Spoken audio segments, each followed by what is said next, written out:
Good morning. Today we are going to be looking at a technique for graphing called tails, or graph with tails.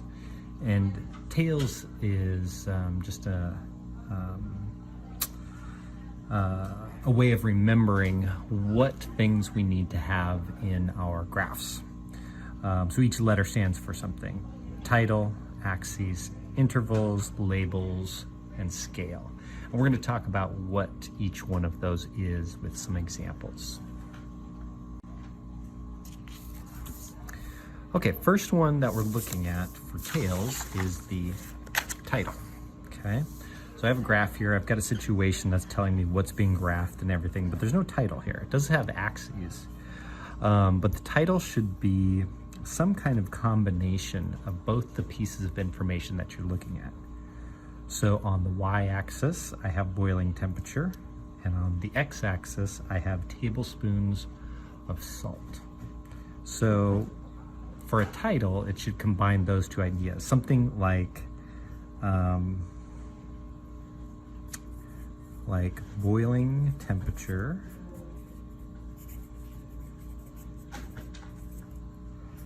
per tablespoon of salt. And that title then would go up, right up at the top, right? And then that title can tell us exactly what it is that we're looking at as well. It gives us a written example instead of just the visual component. All right, so that's title. Next one is going to be axes or axis. Okay, so we're going to look at another one here. And on this one, what I need to do, this one's probably one of the harder ones. I have some information, I have some data up here, but I have to figure out what axes to put each one on. So I have my x-axis down here and my y-axis here. Well, down at the bottom is where I want to put my independent variable.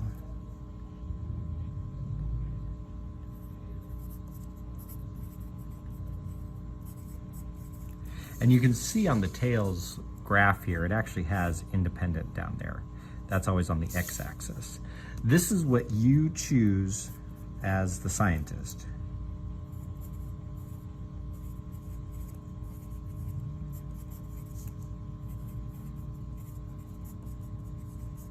So whatever type of data you selected and said, you know, we're going to go in these increments and we're going to measure at these points, that's your independent variable. So you have control over that.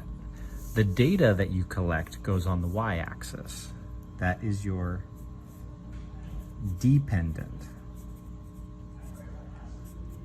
variable. The dependent variable is the actual data that you collect, the measurements that you take. So data or measurements. You don't know what the dependent variable is going to be ahead of time. You do know what the independent variable is ahead of time. All right. So in this case, it's talking about find out the number of daylight hours in your area for the following dates: March 21st, June 21st, September 22nd, and December 21st. So there's two pieces of information: the number of daylight hours and the day of the year. Which one of those do I know before I do any kind of data collection? So the independent variable in this case is the day of the year. And I would put my 4 days of the year down here at the bottom, okay? Because I know that going in. But the number of daylight hours is gonna vary. That's gonna change. That's the data that I'm collecting. So the number of daylight hours goes along the y-axis. So that's independent and dependent variable. And again, we see that on here. We have independent, and then we have dependent on the y-axis, okay? Okay, next part of tails is intervals, all right? With intervals, the thing that we want to remember is that it's got to be the same distance between lines, okay? So I've got sand composition of soil and then the area. The sand composition of soil, this is what I knew going into it. That's not my data. So if it's the one that I control, the information that I control, which is I'm looking at 30%, 40%, 50%, and 60%, that's gonna be down here. So I'm just gonna quickly put a percentage down there. The area is my data that I collect, okay?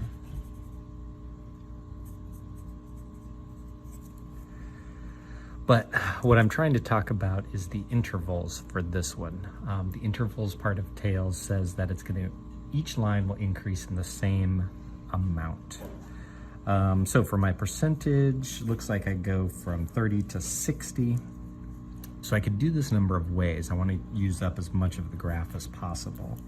And for this one, I'm actually going to start at 30, and then every 4 lines will be 10 more percent.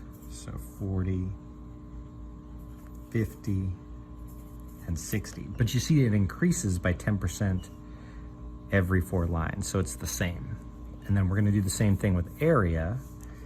I'm not gonna start at 0 with area either. I think I'm gonna start at 70. I need to get up as high as 120. So let's see, 90, maybe every 3 lines. Let's see what that looks like. 70, 80, so every 3 lines we're gonna increase by 10. 90, 100, 110, 120, 130. But again, they're increasing by the same amount, by 10 every 3 lines. It's very consistent. That's the intervals.